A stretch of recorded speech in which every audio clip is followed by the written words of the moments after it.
नमस्कार। ट्राइग्लिसराइड्स ये क्या होता है, इसके बढ़ने के कारण क्या क्या होते हैं, इसके बढ़ने की वजह से शरीर में क्या क्या बीमारियां आ सकती हैं और ये किस तरीके से नेचुरली मैनेज हो सकता है, कैसे ये ठीक हो सकता है, ये हम जानेंगे आज। नमस्कार, मैं डॉक्टर रमाकांत शर्मा, योग, प्राकृतिक चिकित्सा, प्राकृतिक जीवन शैली एवं आहार चिकित्सा विशेषज्ञ।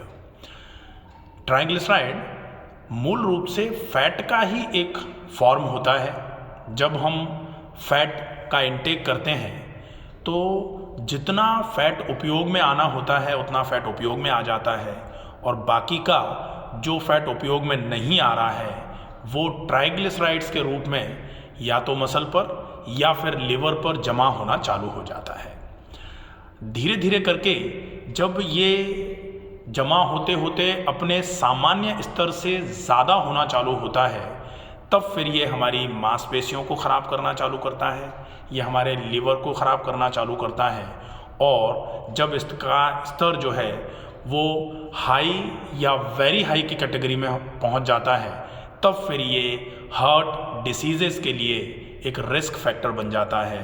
तब हमें इसको मैनेज करना बहुत ज़्यादा ज़रूरी हो जाता है। सबसे पहले हम देखें कि नॉर्मल रेंज क्या होती है ट्राइग्लिसराइड्स की। तो नॉर्मल रेंज जो ट्राइग्लिसराइड की होती है वो 150 के नीचे नीचे अगर रहे ट्राइग्लिसराइड का लेवल तो वो ठीक माना जाता है, सही माना जाता है।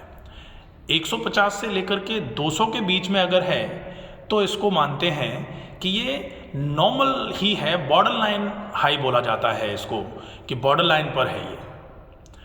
जब 200 से 499 के आसपास ये रहे तब इसको माना जाता है कि ये हाई है। ट्राइग्लिसराइड का लेवल अगर 200 से 499 या 500 के नीचे नीचे है तब इसको बोला जाता है कि ट्राइग्लिसराइड का लेवल हाई हो गया है। और अगर ये 500 से ज़्यादा होना चालू हो जाए तो फिर ये वेरी हाई की कैटेगरी में चला जाता है और फिर ये निश्चित ही हार्ट की प्रॉब्लम कराने के लिए एक बहुत बड़ा रिस्क फैक्टर बन सकता है कभी भी। इसलिए हमें समय रहते इस ट्राइग्लिसराइड के लेवल को नॉर्मल कर लेना चाहिए या नॉर्मल रखना चाहिए। इसके बढ़ने का जो सबसे ज़्यादा बड़ा कारण है वो है कि आप अगर फैट का इंटेक कर रहे हैं, सामान्य तौर पर लोग थोड़े से कंफ्यूज हो जाते हैं कि ट्राइग्लिसराइड और कोलेस्ट्रॉल एक ही है। तो ट्राइग्लिसराइड और कोलेस्ट्रॉल एक नहीं है। आप देखें कि ट्राइग्लिसराइड का जो लेवल है वो फैट के इंटेक से बढ़ेगा, लेकिन कोलेस्ट्रॉल ज़रूरी नहीं है कि कोलेस्ट्रॉल का लेवल जो है वो फैट के इंटेक से ही बढ़े। कोलेस्ट्रॉल जो है वो हमारे शरीर से उत्पन्न किया हुआ पदार्थ है। हालांकि बाहर से भी कोलेस्ट्रॉल मिलता है हमको, लेकिन शरीर प्रोड्यूस करता है कोलेस्ट्रॉल को, क्योंकि जो लोग बिल्कुल फैट नहीं खाते हैं, सेल की मेम्ब्रेन तो उनकी भी होती है, हार्मोन तो उनके भी बनते हैं। तो जैसे जो बिल्कुल हर्बीवोरस हैं, जो कतई ऑयल और फैट बिल्कुल नहीं खाते हैं, उनके भी शरीर में कोशिकाओं की झिल्लियाँ होती हैं, वो भी उनके भी हार्मोन्स जनरेट होते हैं और वो बिल्कुल कतई फैट नहीं लेते हैं। तो फैट नहीं ले रहे हैं उसके बाद भी कोलेस्ट्रॉल तो उनकी बॉडी में होगा ही, लेकिन फैट का डायरेक्टली प्रोपोर्शनेट रहता है। एक पैरामीटर है कि अगर आप फैट का इंटेक ज़्यादा कर रहे हैं तो कोलेस्ट्रॉल आपका जो है ना वो हाई हो सकता है, लेकिन ट्राइग्लिसराइड बिल्कुल ही डायरेक्टली प्रोपोर्शनल रहेगा। फैट का इंटेक हाई है, ट्राइग्लिसराइड हाई हो सकता है। फैट के इंटेक को कम करेंगे, आपका ट्राइग्लिसराइड लेवल डेफिनेटली बिल्कुल कम आ जाएगा। एक तो ये है। दूसरा होता है कि आपने फैट लिया है तो फैट का जो बेसिक फंक्शन है वो है कि बॉडी को चिकनाई पहुंचाएगा, हार्मोन सिंथेसिस में काम करेगा, या फिर जो सेल मेम्ब्रेन बनाने में काम करेगा, डैमेज जो है ना उसके रिपेयर में काम करेगा फैट। उसके अलावा फैट भी कभी कभी ऊर्जा देने का काम करता है, क्योंकि फैट भी कैलोरी है। 1 gram of fat is equal to 9.2 calorie. तो ये जो है, ये अगर आप कॉम्पैक्ट एनर्जी चाहते हैं, आपको बहुत काम करना है, तो आप फैट का उपयोग कर सकते हैं, फैट आप ले सकते हैं। लेकिन अगर आप बहुत काम नहीं कर रहे हैं और फिर डेली रिक्वायरमेंट का जो अमाउंट है फैट का, उससे ज़्यादा आप फैट का इंटेक अगर करेंगे, फैट कंज्यूम करेंगे, तो डेफिनेटली वो आपके ट्राइग्लिसराइड के लेवल को बढ़ाने का काम करेगा। सामान्य तौर पर ट्राइग्लिसराइड के लेवल के बढ़ने में एक और रेस्पॉन्सिबल फैक्टर होता है, वो है एल्कोहलिज्म। अल्कोहल जो लोग बहुत ज़्यादा लेते हैं उनका भी ट्राइग्लिसराइड का लेवल बढ़ना चालू हो जाता है। स्मोकिंग जो बहुत ज़्यादा करते हैं उनका भी ट्राइग्लिसराइड का लेवल ज़्यादा हो सकता है। जो फैट का इंटेक ज़्यादा करते हैं उनका तो ट्राइग्लिसराइड लेवल ज़्यादा होगा ही, लेकिन जो ट्रांस फैट का यूज़ ज़्यादा करते हैं, जो बहुत प्रोसेस्ड फूड ज़्यादा खाते हैं, जो मैदे का ज़्यादा उपयोग करते हैं, उनका भी ट्राइग्लिसराइड लेवल ज़्यादा हो सकता है।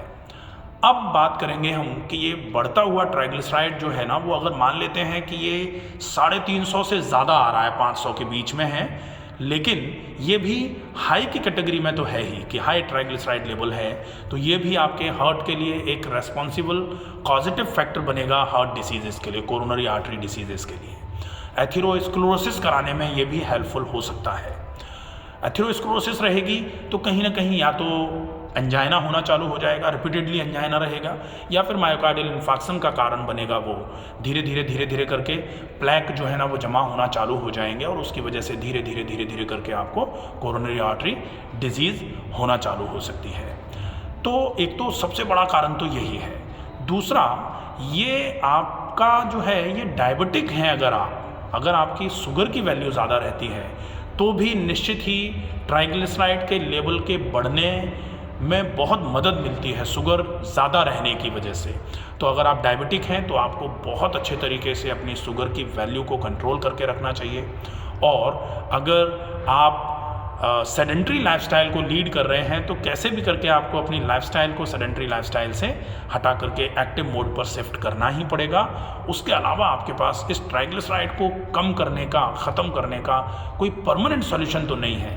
होने को आप ये कह सकते हैं कि अर्जुन की छाल का पाउडर ले लिया जाए, अर्जुन आरेस्ट ले ली जाए, या फिर एम्लिकेयर डीएस आयुर्वेद में बहुत अच्छी सिरप आती है वो ले ली जाए, या फिर ट्राइग्लिसराइड को कम करने के लिए आप फास्टिंग कर लीजिए। ये सब ठीक है, लेकिन आपको इसके बढ़ने के कारण जो हैं उनमें मूल जो कारण है, उस मूल कारण के पनपने के लिए जो आपकी जीवन शैली थी, वो जीवन शैली को आपको पूरा सही करना पड़ेगा। उसमें आपका, जैसे अगर आप मान लीजिए बहुत ओवरनाइट तक जागे हुए हैं और बहुत लेट मॉर्निंग्स तक आप सो रहे हैं, तो ये भी आपके ट्राइग्लिसराइड के लेवल के बढ़ने के लिए एक बहुत बड़ा पॉजिटिव फैक्टर माना जाता है। तो आपको अपनी जीवन शैली को बहुत अच्छे तरीके से मेंटेन करना है। अब हम देखते हैं कि किस तरीके से बढ़े हुए ट्राइग्लिसराइड को आप बहुत जल्दी नेचुरली नॉर्मल कर सकते हैं। तो उसके लिए आपको सबसे ज़्यादा फॉलोअप पर जो चीज़ें रखनी है वो ये है कि आप एक्सरसाइजेज ज़रूर करिए। बहुत अच्छे तरीके से अगर आप एक्सरसाइज करते हैं तो बहुत ही बढ़िया रहेगा। दूसरा होता है कि आप कैसे भी करके अपनी ब्रीदिंग को नॉर्मल रखने की कोशिश करिए। ब्रीदिंग एक्सरसाइजेज जरूर करिए। ब्रीदिंग एक्सरसाइजेज में आप अनुलोम विलोम प्राणायाम कर सकते हैं। कोशिश करके आप अगर चाहें तो डीप ब्रीदिंग कर सकते हैं। बहुत अच्छा प्रोसेस है, बहुत बढ़िया तरीके से फ़ायदा होगा इससे। तीसरा जो होता है वो होता है कि कैसे भी करके आप अपनी डाइट को कंट्रोल रखिए, रेगुलेट रखिए, जिसमें आप बहुत ज़्यादा फैट एंड ऑयल्स का यूज़ मत करिए। और अगर आप किसी कारण की वजह से थोड़ा बहुत कभी फैट का इंटेक ज़्यादा कर लेते हैं तो उस फैट को बर्न करना चालू कर दीजिए। जैसे ही फैट बर्न करना चालू करेंगे आपको अच्छा आराम होना चालू हो जाएगा। तो एक्सरसाइजेज, डाइट और फिर साथ में आप ब्रीदिंग का थोड़ा फोकस अगर रखेंगे तो बहुत अच्छा रहेगा। आप पानी का इंटेक भी थोड़ा अच्छे तरीके से करिए, ज़्यादा मात्रा में 3-3.5 लीटर के आसपास पानी पीजिए। सवेरे जल्दी जागिए, रात को जल्दी सोइए। ये जो रूटीन है इसका फॉलोअप अगर आप करेंगे तो निश्चित ही आपका ट्राइग्लिसराइड लेवल बहुत जल्दी कम होना चालू हो जाएगा और बिल्कुल क्लियर नॉर्मल रेंज